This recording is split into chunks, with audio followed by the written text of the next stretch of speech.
logical replication is DDL, right? DDL replication. And then this particular topic will be super interesting, I believe. Rajesh did say that it's going to be short, sweet, and pretty smart, right? So all the smart asses in the room, right? No, let's just take stab at it. Go ahead, Rajesh. Hello. Yeah. The today topic is pretty much it's a long-running problem in the Postgres logical replication. It's been there. Yeah, it's been there around more than 3-4 years, and I am seeing this problem in the Postgres community itself from 2021. So the problem itself is how to do a DDL statement replication in the context of the Postgres. So this topic is going to be a bit dry, so what I wanted to do is I want to give some context about it. Basically, I want to discuss a little bit about what is the replication in general and what is a Postgres replication and how many types we can do the replication, and a little bit about the physical replication and logical replication. What you can do with the physical replication, what you cannot do with the physical replication, how things ended up in the logical replication, and what is then we come to very problem of this DDL replication, and what are the what few approaches to solve this problem. And I'm not here to judge any approach is better or bad, because these approaches some are other way implemented in very well-known products, and Postgres they are from community side as well as from closed source company side. So I'm not going to debate or advocate about one approach. So so in general, replication, why do we need a replication? Typical for the high availability, right? If my one server is very precious, right? I want to make multiple copies of it, right? If something goes bad and primary goes down, I have one active copy. I can get it working within no timer with minimal time. So similar to the same concept, right, from the Postgres as well. In the Postgres, we have depends upon what we copy or what we make save. There are two types of replications. We have a physical replication and we have logical replication. Okay, before even that, let me. The replication provides increased availability. So obviously, if primary goes down, we have a standby to pick up. And if there is an administrative task that we need to do on the primary, probably we can have a standby to do while the primary is down.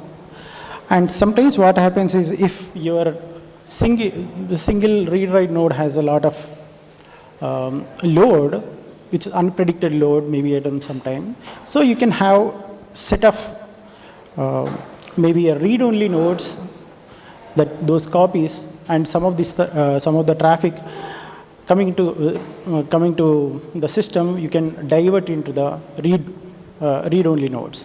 So this is how you scale the read-writes.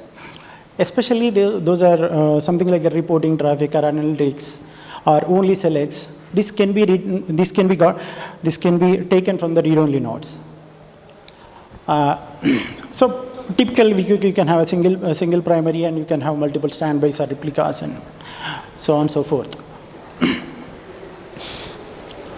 So coming to the type of replication, the Postgres support. So basically, we have the physical replication and the logical replication, right? So before we go into the physical replication, any particular database, any database for that matter, any ACID compliant database has to have something called a journal or write-ahead log, because it itself provides the durability and atomicity guarantees, right? So if write comes into the system and as and when the write makes into this durable storage, something called the wall log, then only the system can tell that, okay, this write is complete now, and the user is notified with acknowledgement. Otherwise, that write is not complete yet. So from a lifetime of the database system point of view, or lifetime of the database point of view, right? Every write that goes into the database will land up in wall log first. So if you have the complete set of the wall logs, you can rebuild the entire database till today, till this point of the time. So what happens if I replicate entire wall logs? You have the replica. So this is one type of the replication. So these logs are created file by file. As and when the writes are coming in Postgres, it waits for this log to become 16 MB. And once the 16 MB is completed, then it flush from the primary to the standby. And this is what exactly the wall shipping is about. The primary is continuously in archiving mode, and the standby is continuously in the recovery mode. So as and when the 16 MB file is created, it flushes onto the standby, and the 16 MB file is consumed with the standby, and it is tried to apply it. And primary goes down, the standby becomes active, and it starts serving all the requests. The downside is that 16 MB, it will take some time to create that 16 MB. What happens if the file, something happens and the primary goes bad? You may at max lose 16 MB of the data, worth of the data. So there comes this streaming replication. Streaming replication doesn't wait till 16 MB of the data get accumulated. What it happens is, as and when there is a log, there is a wall log is record of wall logs, right? So as and when there is an active log record happens, right, it sends the standby. So it won't wait. So these are the two type of the replications we have in the physical replication. So based on this thing, the standby can be a hard standby, warm standby, and cold standby. Hard standby is something like that. You have up-to-date standby, and when primary goes, the standby becomes active, and that's okay. And even if it is a hard standby, it is almost a near primary. Standby is always near primary. It is almost equivalent to primary. So the read queries can come into the standby and can get addressed by that. And where it is in a warm standby case, everything is same except that the replica doesn't accept the read queries at all. And coming to the cold standby, this is this can be in multiple ways. One thing is, as long as the wall files are available, you can always create the database. You need not have a database server also created. You can create on the fly a database system and attach these all wall logs and get it recovered. So basically the difference between hard, warm, and cold is duration it takes to become a standby as a primary node. This is hard is fast, and warm is slower, and even the cold standby it is even slower. So what is the problem? It is well and good, right? The primary and standby has to be similar. You can't have a primary, a Windows server, and standby is a Linux server, because whatever goes into the file on the Windows cannot be understood by the on the Linux Postgres. That's one major drawback. And another major drawback is, if my primary is at X version and the standby is either X+1 or X-1, things doesn't work. And one more drawback, if I want to have a set of the tables, replicate only a set of the tables, or one table for that matter, you can't have the choice. You have to copy the entire data logs related to the database. So even if you like it or not, you have to copy the entire data. So these problems are limitations are addressed by the logical replication. In the logical replication, what we typically do is, It is a publisher subscriber model. Basically, you will create a publication on the primary and the and a subscription on the secondary. In the publication, you mentioned that, okay, on set of the tables or entire database, you create the publication, and the subscription and the subscriber node, you create a subscription and attach this publication to the subscription along with the details of the server.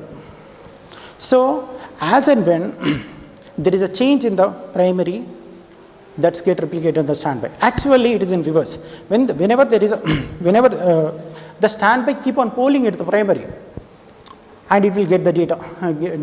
And whenever the standby let the primary know that I have completely copied this particular log required, then the primary has liberty to relieve the liberty to clean up the wall log. Otherwise, it will keep, and sometimes you might be seeing there are lot of wall logs are keep on growing at the primary side, and you might be having the inactive replication slots on the system. So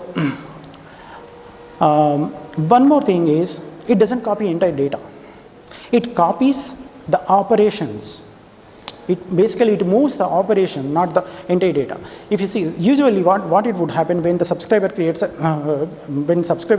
subscription, right? It will open it will start a process called wall sender on the primary. And wall sender, what it does is, if it is a logical replication, it will look into the wall log and it will identify, it will find out each and every wall log record, and it decodes, depends upon whatever the output plugin we have, either wall to JSON or test decoding or something like that. So these data will get decoded and send it to the standby. The problem with this one is, there are some other problems along with the DML replication, but the primary and main problem is the DMLs can't be replicated. Sorry, DDLs can't be replicated. Thank you. So there are few ways to deal with or implement the DDL replication. So one thing is, when these statements can be directly sent to the standby, and let the standby applies these statements at the standby database. And there is another way is, when we type a command on the Postgres command prompt, it will go, and basically it's a statement. It will create something called what do you call it? A language object called parse tree. This parse tree is more structured, and it is validated also. Validated with some semantically as well as syntactically. When I say syntactically, you know that, and when I say semantically, it has context attached to it. Suppose when I say maybe create a table, right? It also has username attached to it. It also has search path attached to it. So this is bit more complete than when you compare to the a DDL statement string. So you can send either statements, and you can send this parse tree itself. And this tree directly cannot be put it on the wire. It has to have some serialized form. That form is nothing but it may be a JSON, or it can be a XML, more structured way of putting this tree into a wire or into the file, right? So this is what we are going to send it to the standby. But where we capture it, there are multiple places to capture it. One thing is event triggers. Basically, you might be knowing triggers, right? Triggers are usually attached to a particular database object. Suppose you can create a trigger on a table, but these statements are creating the tables themselves. So you cannot you don't have a body to it, right? So you have to capture somewhere around global place. Whatever the DDL statement comes, it has to be captured. So the event trigger solves that purpose. Basically, event triggers are a global hooks, you can say, in the code where every DML statements will go through. So you will write your code to capture that parse tree and put it in somewhere on the medium and let it send. So we know how to capture the DDL statements, and we know what to capture, what information. So either a dparse tree, which is a parse tree converted into the JSON blob, or a statement itself along with a context like the search path and username. So we have these two options, and how do we transfer this DDL statements we captured on the primary to standby? There are two ways. One thing, put it in a table. Anyway, tables are replicated. If you put this information in the table as a record, and DMLs are replicated to the standby with the current system, or you put it in a WAL file. You put it in a WAL file in such a way that the receiver would understand. Treat that as something different than a transaction. So these two options are implemented in one or other form in the current today. Okay, breath. Okay, so I just covered it. Basically, the event triggers. Basically, there are DDL operation hooks, something like the DDL command start and DDL command end, where you actually write the code to capture the data. And the deparsing is converting the DDL and parse string to JSON blob. Okay.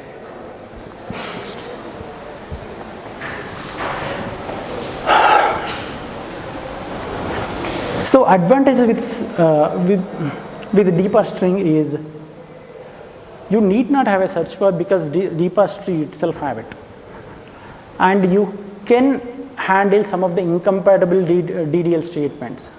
For example, on X version you have some part of the statement changed to Y version.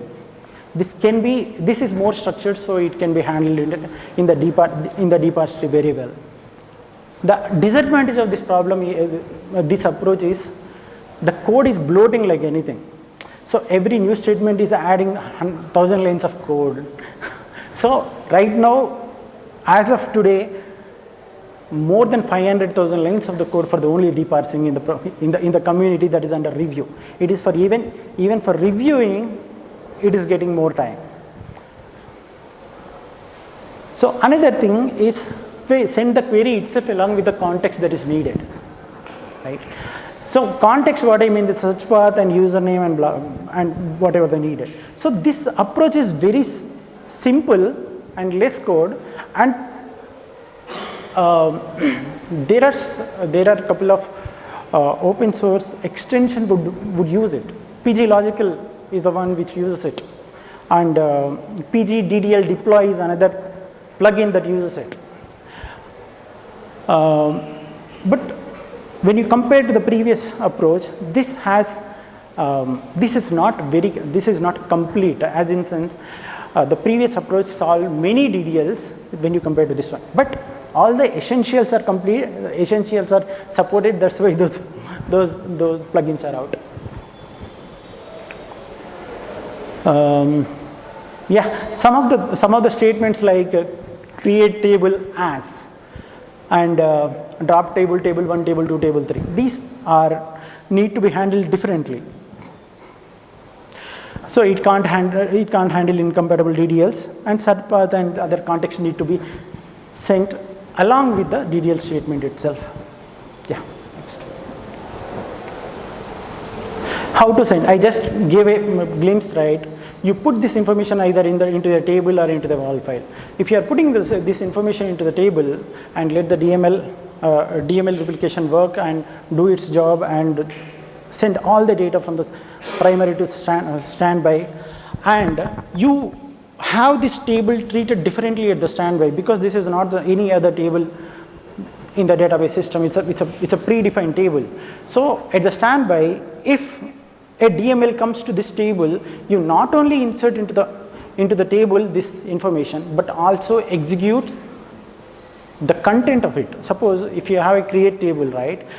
When you are taking it, when you are receiving it, that particular record, the standby, you not only add this entry into the target table, but also execute that DDL statement. And another approach is put this information in the wall, and we have this custom resource managers where you can write your own hooks on particular type of the wall message. While you are writing into the into the wall, you treat this message as differently, and while you are reading at the target also, you treat this message as differently and try to act on it rather than replaying it. Basically, instead of putting it to the databases, you try to execute those statements. So in these two. Okay, so basically what I try to discuss is how to capture the DML statements and where to capture in the code, how to transfer them. So based on these combinations, there are solutions available in the market, and even in the community also, it's working. People are working very actively. So the goal of this talk is to generate some interest in this particular problem and see if anybody from ourselves try to do their 2 cents, maybe either by contributing directly to the code or testing it, writing test suites or whatnot. So the community way of approaching this problem is they use the event triggers to capture the DDL statements, and they depass and they put it in the wall as a messages and send it. Okay.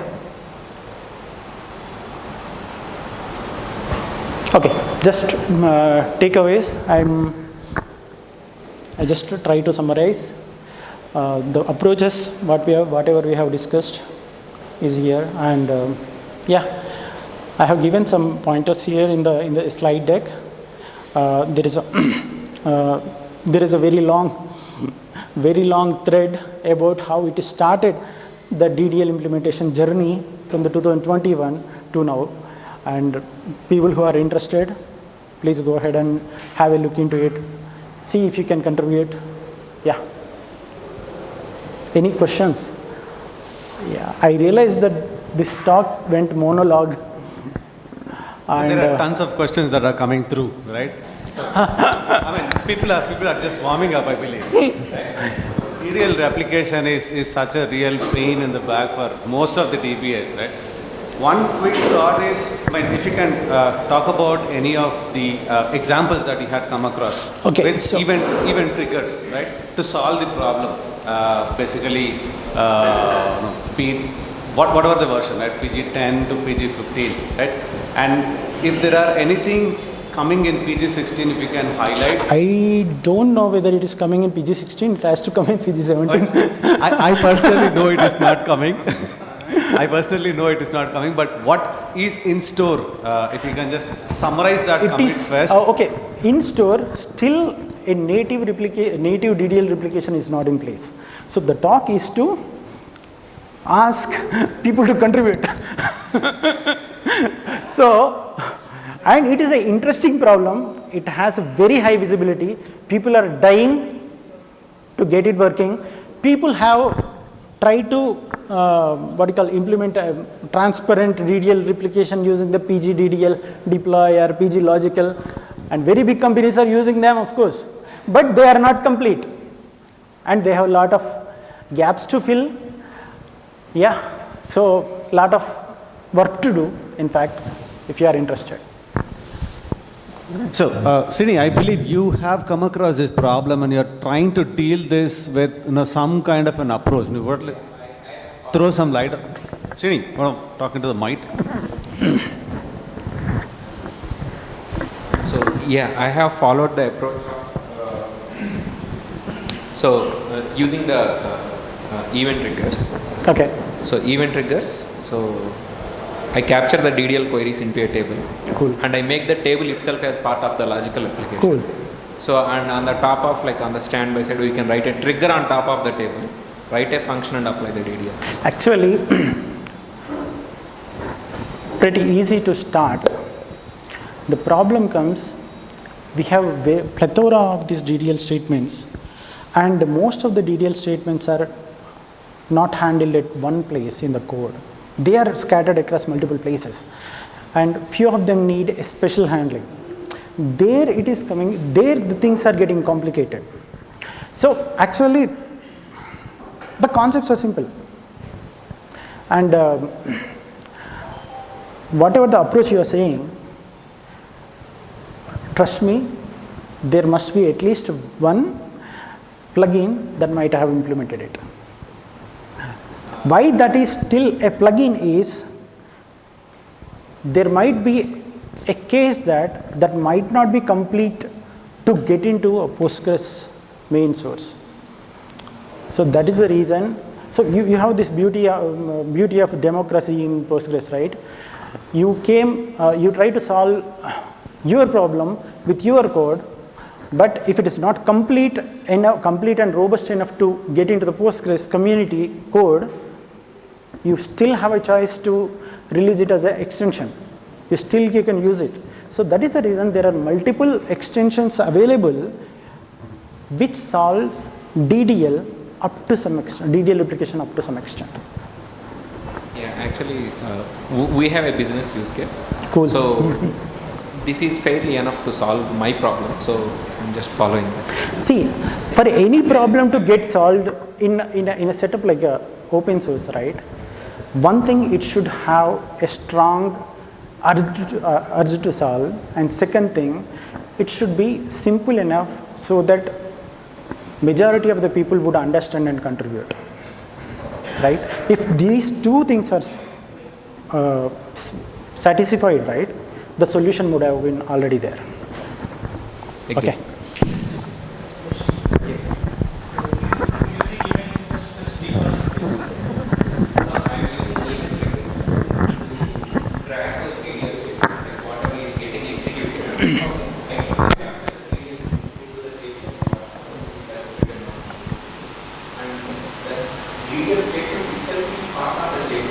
Okay. So I can add the table as part of the logic. So why we got the DDL that travels to go to the standard. So I can write a trigger on the destination, and you can read the table part of it, and you can update the table and page so yeah, I'm recovering from the update. So I will schedule a command like the command between again now and then. So keep on applying So there are some, probably you may see some problems like, okay, you have a DML statement, in a transaction DML statement, DML statement, DDL statement, DML statement, DML statement. You cannot have the same order in the target. Probably you have to do all the DDLs first and then do the DMLs, something like that you have to do. So these things are one of kind of problems you may encounter in future. Yeah.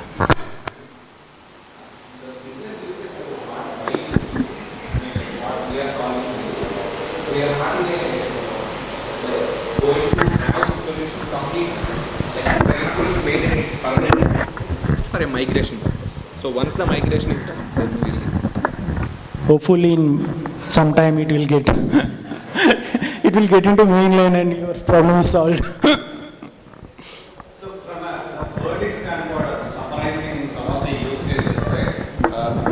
Is it fair enough to say that stop your business, stop your data flow, perform your DDL operations, and then start your business again?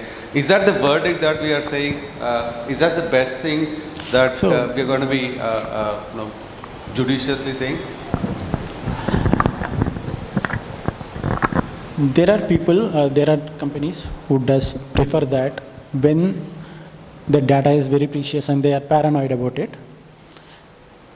And there are enterprises who use these maybe not completely cooked solutions in their test setup and eventually get confidence, and they try to move into production. The catch is, if they never encounter a limitation, that's fine, like his use case. If it is encounter a limitation, then again, it's going to be a problem. Okay. I'd like to see, how some of the folks are handling DDL replication in your own, shops. How do you guys do it? Hari, if you can throw some light on it. That's the old school thought, but I think that's the safest thing what we do. But no tool I handle here, I believe that it supports all kind of DDL. There are few exceptions, very simple DDLs. Many of the logical application tools like OLK or DMS do support that. But it always called the caveat, they don't support this. So we need to be calibrating. If not, the next release changes have to involve those capabilities because they have to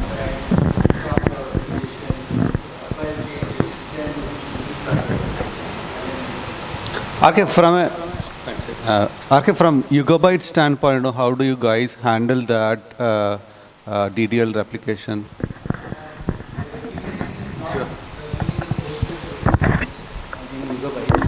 So since the storage layer is based on RocksDB, we don't use the physical or logical replication of Postgres per se. So it will be like from RocksDB. So the wall entries itself will be from the RocksDB. So maybe it's more like a physical replication. I don't say physical logical difference. So basically, So it's a storage-based replication, right? Yeah. That boils down to the physical replication. Basically, you are moving the direct content of the data. Maybe it is not. It might not be a wall shipping, but the storage layer itself or blocks itself is moving or copied. I don't say it is moving the blocks or anything. It's still the It is wall. available. It's the wall records itself. So Okay. similar to how Postgres maintains the wall records, at the RocksDB also before writing records, before writing into even the SSD files, right? It will be written to the wall files, and from the wall itself entries are read and sent across. So that includes DDL as well as DML. So even DDL records will be written to wall. And we have something called tablets. Tablets are nothing but shards. Like the earlier speaker, he was talking about sharding, right? So there we have different shards, and if it is a DDL, each shard gets the DDL statement, and it will be logged into the wall. And the replication is at the tablet level or at the shard level. So DDL records are also streamed like any other. Yes.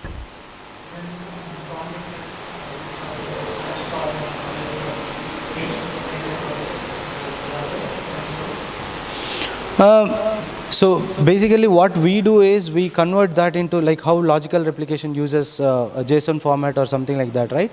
So we also send, so we use Debezium connector. So the Debezium connector is there for Postgres as well. So yeah, so you can use proto format, you can use JSON, anything. So you send out those formats and it will be sent out. And DDL records also will be framed as any other change record. What do you mean by that? I didn't. Yes. So if I have 10,000 clients active at one point of the time, right? If you don't use a pooler, it would create 10,000 processes in the backend. The problem is, process is heavy. So if you put a pooler, right, your connection pooler will limit, you can say that, okay, limit the connections to 100 only. So the backend will spawn only 100 connections, and these 1,000 clients at the pooler will be load balanced or shared or reuse these backend processes. So you are with a PG pooler, what you are doing is you are restricting the number of processes in the background to a certain number, so that resource crunch will not happen, resource are utilized properly. Yeah. Eventually, that's a goal of the PG. So the PG is not exactly a Connection pooler, you can PG bouncer, you can say, example, one example is PG bouncer. Folks, in the interest of time, we'll cut short that topic. Probably you can, again, talk about that in the networking session, right? And just bring up that topic and somebody will be interested in answering that, right? Rajesh, thank you so much for this insightful Thank session. you. Thank you.